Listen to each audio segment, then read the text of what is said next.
las resolvemos. Ok, vamos a empezar. En lo que se van uniendo más personas, pues vamos a empezar con los que estamos.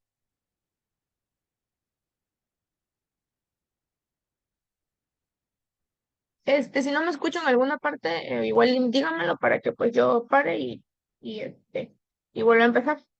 Va, el día de hoy vamos a ver un tema que es súper corto y rápido. Sobre la negligencia médica, vamos a mencionar de qué trata, cómo se ocasiona, cómo se produce, cómo se puede proceder a una negligencia médica y qué leyes nos amparan actualmente respecto a la protección de la salud y las leyes que actúan cuando hay un caso de negligencia médica. Bueno, primero que nada vamos a hablar sobre el acto médico. ¿Qué es un acto médico?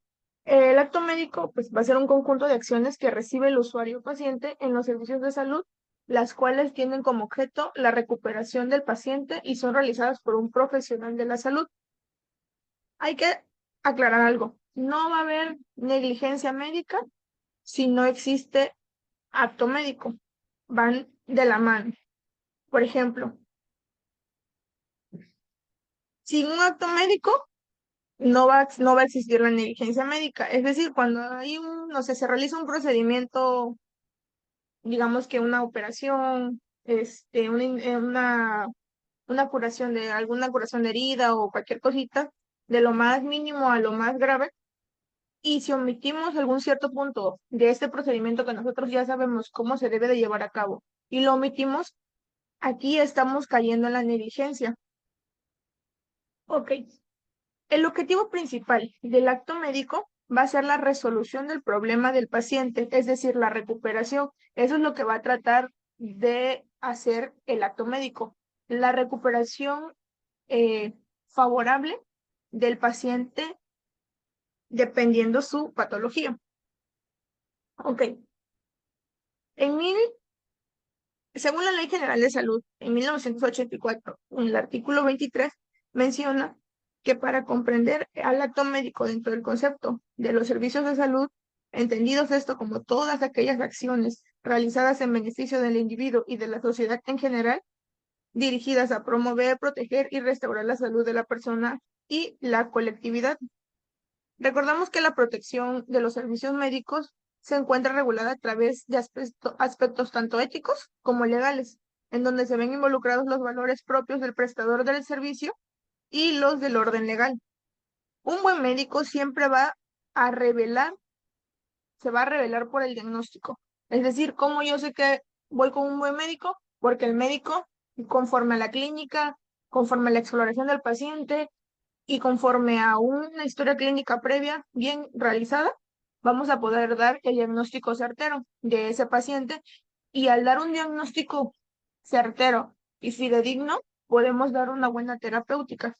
Por eso se dice que el diagnóstico es muy importante, es la parte más importante de la medicina. Ok, para esto, los médicos tenemos responsabilidad médica, como todo profesionista, claro está. Esta responsabilidad médica se va a dividir en dos, en elementos objetivos y elementos subjetivos. Los elementos objetivos van a ser los que dañan directo al cuerpo y los subjetivos son los que se pueden dar por culpa de impericia, por imprudencia, por una negligencia o por una inobservancia de normas y reglamentos. Es decir, que sé las normas oficiales y cómo están estipuladas y los estatutos y todo, pero pues aún así no me importa y me la salto. O sí lo sé, pero por flojera o por omitir muchas veces ciertos pasos, pues nos valen, por así decirlo, las normas, ¿no? Ok. Vamos a definir tres términos: negligencia, impericia e imprudencia. La negligencia va a ser el incumplimiento de los principios de la profesión. Lo que se debe hacer, no se hace, o sabiendo que no se debe, aún lo hace. Es decir, yo estoy en una operación, en una intervención quirúrgica, y yo sé que tengo que hacer la asepsia al paciente. Asepsia significa limpiar al paciente antes de empezar la cirugía. Pero a pesar de que yo lo sé, no lo hago. ¿Por qué? Porque me da flojera, porque digo, ay, no es importante. Si yo no hago asepsia, ¿Qué puedo ocasionar? Puedo ocasionar que esa persona se me contamine o se me infecte durante la cirugía. Y aquí va a haber una complicación más adelante y es donde entra la negligencia médica. Ok, ¿qué es la impericia? La impericia va a ser la falta total o parcial de conocimientos técnicos, experiencia o habilidad, ineptitud para el desempeño profesional. Por ejemplo, sabemos que cada profesionista tiene su rama y cada quien está enfocado a, a diversas índoles. Yo, por ejemplo, médico, no le puedo decir a una enfermera en este caso que ella dé una consulta y que recete medicamentos cuando sabemos que las enfermeras no están capacitadas para recetar medicamentos. ¿Por qué? Porque no tienen los conocimientos que el médico adquirió previamente a su estudio o que el médico ha venido obteniendo a lo largo de su experiencia. Eso sería una impericia. Que yo ponga, por ejemplo, a un personal a hacer algo que no le compete. Ok. Imprudencia. La imprudencia va a ser la conducta que implica falta de previsión. Es el daño causado que produjo porque el acto médico se realizó sin las debidas precauciones ni medir las consecuencias. Es decir, yo ya sabía lo que podía pasar, pero pues no me importó y aún así lo realicé. Yo sabía que el paciente se me podía desangrar durante la cirugía y no le pedí paquetes de sangre. ¿Y qué pasa? Se me complica el paciente, se empieza a desangrar y como yo ya sabía que iba a pasar, pero no lo pedí, pues entonces estoy también cometiendo una imprudencia, porque es algo que yo ya sabía, pero pues me lo pasé por alto. Ok, tipos de negligencia médica. Hoy en día hay un montón de, de tipos de negligencia médica y estas se van a dividir tanto en culposos y en graves, por así decirlo. Las graves son las lesiones y el homicidio. Estas, estos tipos de negligencias están regidos por diferentes artículos en el Código Penal del Distrito Federal. Cada una tiene su artículo particular y ahí en cada artículo nos va diciendo qué es lo que nos va a traer como consecuencia. Por ejemplo, las lesiones están regidas por el artículo 130, el homicidio por el artículo 123. De esto se derivan los culposos, por ejemplo, la responsabilidad profesional, el abandono del paciente, porque en muchas ocasiones los médicos que no tienen vocación de médico abandonan a los pacientes cuando el paciente más lo necesita. Una negación del servicio médico, que esto es muy recurrente, que no le quieren luego dar el servicio al paciente. Una práctica indebida del servicio médico, requerimiento arbitrario de la contraprestación, suministración de medicamentos nocivos. Esto es muy frecuente en los ámbitos hospitalarios y la usurpación de profesión que yo en lo particular, cuando estuve en una clínica dando mi servicio social,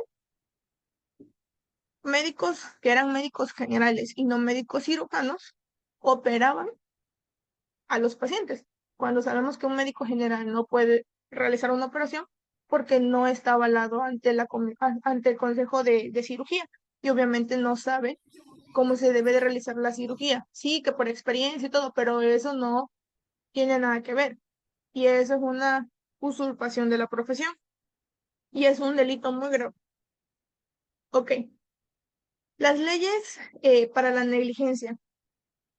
Hay leyes que nos ayudan cuando nosotros nos encontramos en un caso de negligencia, tanto que le dan como que son favorables para el paciente, más que nada, y van en contra del profesionista que realiza la acción. Por ejemplo, estas leyes están en el Código Penal Federal y están regidas por los artículos 228 a 230. Contemplan las sanciones contra el personal médico responsable de las lesiones o incluso muerte del paciente. Por ejemplo, el artículo 228 nos dice que los profesionistas van a ser responsables de los delitos que cometen en el ejercicio de su profesión. Es decir, un caso muy grave aquí son los consentimientos informados. No sé si alguno de ustedes ha estado en alguna intervención quirúrgica, pero es un derecho de ustedes como paciente que antes de una intervención quirúrgica o de algún procedimiento que implique invasión a nuestro organismo, nos den a firmar consentimientos informados, en donde yo estoy de acuerdo de que me voy a operar, pero que ya conozco los riesgos y los beneficios que puede tener esa intervención. Si yo, médico, no doy estos consentimientos antes de una intervención quirúrgica, me estoy metiendo en un grave problema, un delito. Otro artículo es el artículo 229. Este se va a aplicar a los médicos que, habiendo otorgado responsiva para hacerse cargo de la atención de un lesionado o enfermo, lo abandonen su tratamiento sin causa justificada y sin dar aviso a la autoridad correspondiente. Esto es muy frecuente, desgraciadamente, en los hospitales públicos. ¿Por qué? Porque, por ejemplo, muchas veces hay adscritos que deben de estar toda la noche, por ejemplo, más en guardias nocturnas, ahí, en piso, pendiente a los pacientes. ¿Y qué hacen? Se salen, se van a su casa y dejan a los internos. Entonces, los internos son los que se hacen responsables del paciente. Pero, si pasa algo, va contra el médico, porque el médico se salió de su guardia nocturna, dejando a un interno que pues no, ni siquiera es un profesionista como tal todavía, a cargo del paciente, cuando él ya firmó una responsiva que sí va a hacer cargo de ese paciente que está grave. Por ejemplo, pacientes con leucemias son pacientes graves, pacientes que tengan infecciones, sepsis, también son pacientes graves, pacientes con este, antecedentes de paros cardiorrespiratorios también son pacientes graves. Y aún así, si al médico le vale todo esto que ha tenido el paciente y se sale de su guardia nocturna, es un delito. Y más si se dan cuenta los familiares, pueden demandar a ese médico. Ok, el artículo 230 nos habla de que se impondrá prisión de 3 meses a 2 años a los directores o administradores de cualquier centro cuando incurran en impedir la salida de un paciente. Nadie puede impedirte la salida, nadie, de un paciente. Si el paciente lo pidió o el familiar, nadie se puede negar a decirte, no, no te la voy a dar. Te la tienen que dar, a pesar de que tú tengas deudas con el hospital, llámese un hospital privado, te tienen que dar la salida, porque es un delito que te la nieguen. Retener sin necesidad a un recién nacido. Nadie puede retener a un recién nacido que porque si el recién nacido está estable, no lo pueden retener. O retardar o negar por cualquier motivo la entrega de un cadáver, excepto cuando, pues, para la salida de este cadáver se requiera una orden de una autoridad competente, va a ser como que la única excepción, pero mientras no te pueden retener el cadáver de tu familiar, por así decirlo. Esto también se va a aplicar en las funerarias, porque luego las funerarias, ya ves que ya, bueno, luego embalsaman a los cadáveres y pues no te los quieren entregar porque pues no les has pagado los gastos funerarios, pero no se pueden negar a darte un cadáver. Si se niegan a darte un cadáver, ellos pueden ir a prisión. Y también esto, se enfoca a las farmacéuticas, que por ejemplo tú vas a surtir tu receta y no te dan ese medicamento, sino te dan otro que es parecido, pero pues ellos no son competentes para hacer ese tipo de cosas. Ok. Otros artículos, pues son el 157, el 158, el 159, el artículo 160 y 161. Pues aquí el 157, pues nos habla de quien abandona a un lesionado o enfermo sin causa justificada será acreedor a suspensión profesional de 1 a 2 años en prisión. El artículo 158, por negarle la atención a alguien que la necesite de urgencia, será acreedor a multa a 2 años de prisión. El artículo 159, por atender a algún lesionado por un aparente hecho delictuoso y no informar al Ministerio Público, será acreedor a 3 meses o 2 años de prisión. El artículo 160 nos dice que si dolosamente causan daño moral o físico en el ejercicio de su profesión, serán acreedores a multa y suspensión en el ejercicio profesional. Y el artículo 161 nos dice quien rechace sin justificación la admisión y tratamiento médico de urgencia a una persona será acreedor a multa de 1 a 5 años de prisión. Eso va a depender de qué tan grave fue el delito que se cometió. Ok, otro artículo que avala o que nos ayuda para la negligencia médica es el artículo 469 de la Ley General de Salud. Y aquí nos habla de que al profesional de atención médica que sin causa justificada se niega a prestar asistencia a una persona en caso de notoria emergencia, poniendo en peligro su vida, se le impondrán de 6 meses a 5 años de prisión. Aparte, una multa de 5 a 125 días de salario mínimo general vigente, según la zona económica. Y si esa persona tuviera un daño mayor o incluso la muerte, ahí va a haber suspensión definitiva para el ejercicio profesional, es decir, se le va a quitar la cédula profesional a ese médico. ¿Por qué? Porque nadie, por ejemplo, si llega una persona que con una apendicectomía y tú dices, no, no lo voy a tener porque ya no es mi guardia o porque ya es de noche y así, y si a esa persona le pasa algo, se perfora se le perfora la apéndice y empieza a hacer sepsis, ahí ya te metiste en un grave problema. ¿Por qué? Porque te van a demandar y te van a quitar tu cédula profesional solo por no atender a este paciente, porque no le puedes negar la atención a ningún paciente. Ok, fundamentos para la protección a la salud. Aquí, pues existen tres grandes escritos que facilitan la protección a la salud y estos son la Constitución Política de los Estados Unidos Mexicanos, la Declaración Universal de los Derechos Humanos y la Ley General de Salud. Hablando de la Constitución Política de los Estados Unidos Mexicanos, permítanme.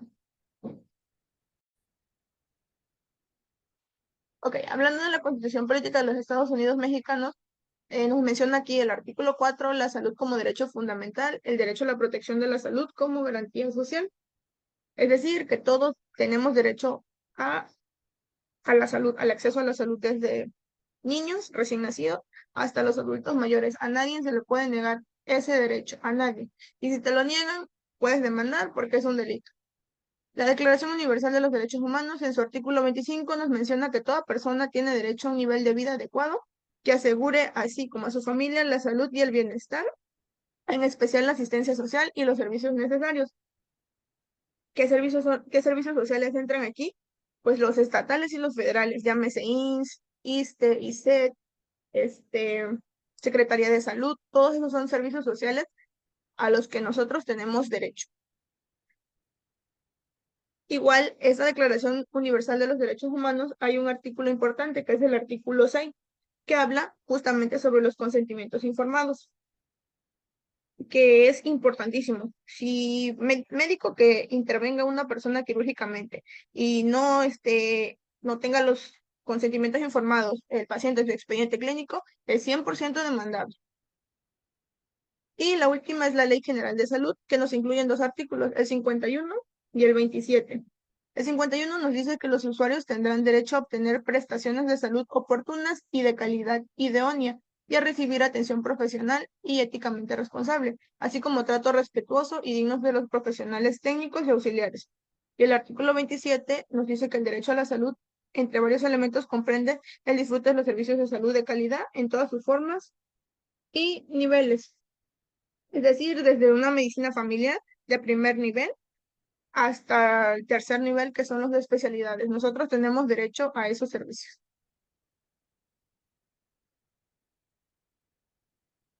Ok, pasamos a la CONAMED. La CONAMED, ¿qué cosa es la CONAMED? Es la Comisión Nacional del Arbitraje Médico.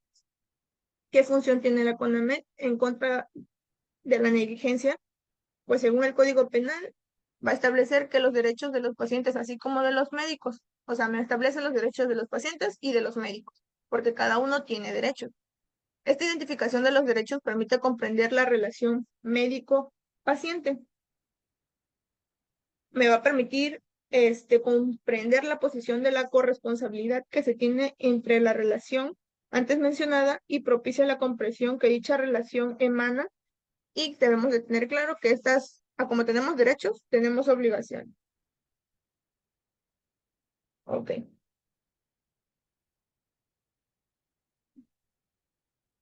En esta CONAMED, que es el arbitraje, este, también nos ayuda, por ejemplo, porque nos permite llegar a acuerdos o amparos en respecto al médico y el paciente. Si, por ejemplo, el médico está demandado por el paciente, yo puedo llegar a un acuerdo, como conciliación y arbitraje, por así decirlo, ante comisión y pues no, así evitar que me revoquen la cédula y pues que me pongan tal vez una multa muy elevada. Ok, pero eso ya va a depender del delito que yo haya cometido. Ok, ya por último, pues vamos a mencionar los derechos que tienen los pacientes. Por ejemplo, Yo paciente tengo derecho a decidir libremente sobre mi atención. Si yo no quiero que me atienda ese médico, que no me atienda. Tengo derecho a decidir quién me atiende, a recibir información clara, oportuna y veraz, es decir, si voy a recibir tal tratamiento, yo tengo derecho a que me informen las consecuencias, las reacciones adversas de ese medicamento y todo lo que puede conllevar. Un recibir trato digno y respetuoso.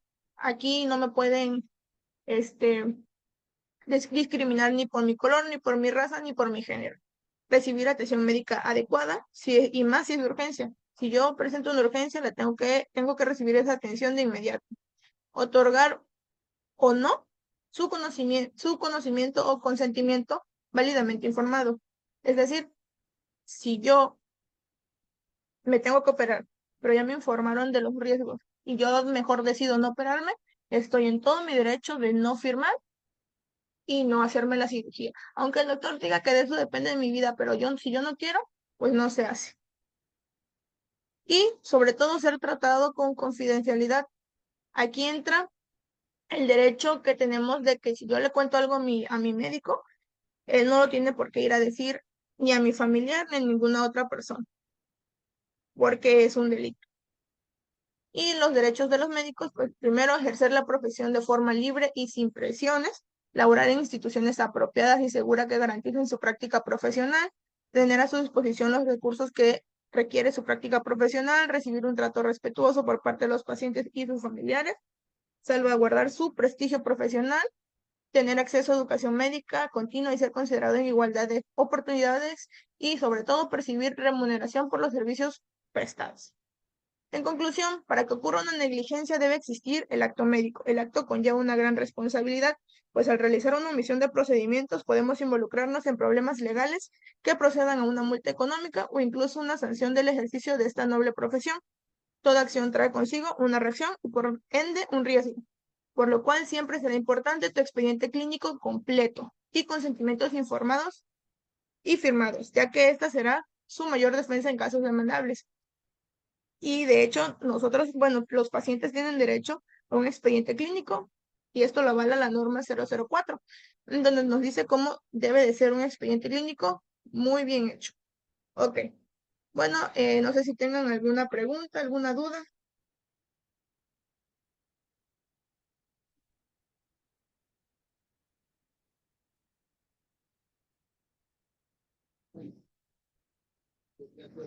¿No tienen preguntas o dudas?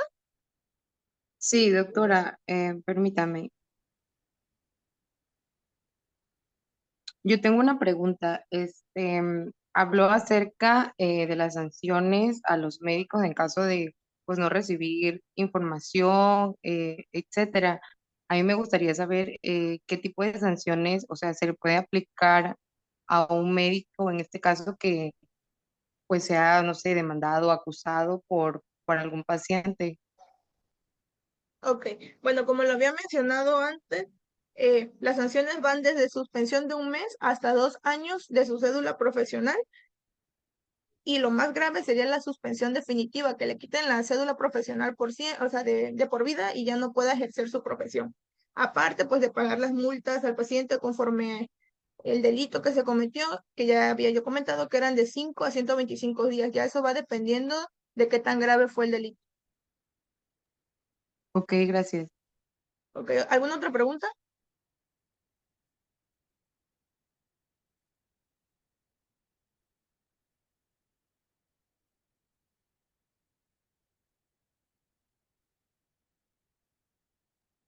Bueno, yo otra vez, disculpe Ok, sí, doctora, está bien. lo que pasa es que me gustaría saber igual ante qué organismo bueno, más bien qué organismo es el que va a sancionar a el acto del médico. Ok, bueno, como había mencionado, el organismo o las denuncias se van a emitir a través de la CONAME, aunque muchas veces las personas se saltan este paso y mejor prefieren contratar un abogado personal que porque luego que dicen que la CONAME tarda más tiempo, cosas así, pero no, lo ideal obviamente es a través de la CONAME y pues esta va a estar regulada por la Ley General de Salud que ya la había yo mencionado y por el Código Penal Federal. Entonces tenemos como que un mayor sustento respecto a esto. Ok, y una última pregunta de mi parte. Sí. Yo hace poco tuve una operación y así, una intervención quirúrgica y pues me gustaría saber más o menos en qué ámbito de estos dos hospitales pueden ser más o son más frecuentes, ya sea en la salud pública o la salud privada, cuál de ellas tiene más, no sé, estadísticamente, en dónde ocurren más este tipo de cosas. Ok, bueno, desde mi perspectiva o la poca experiencia que he tenido como médico,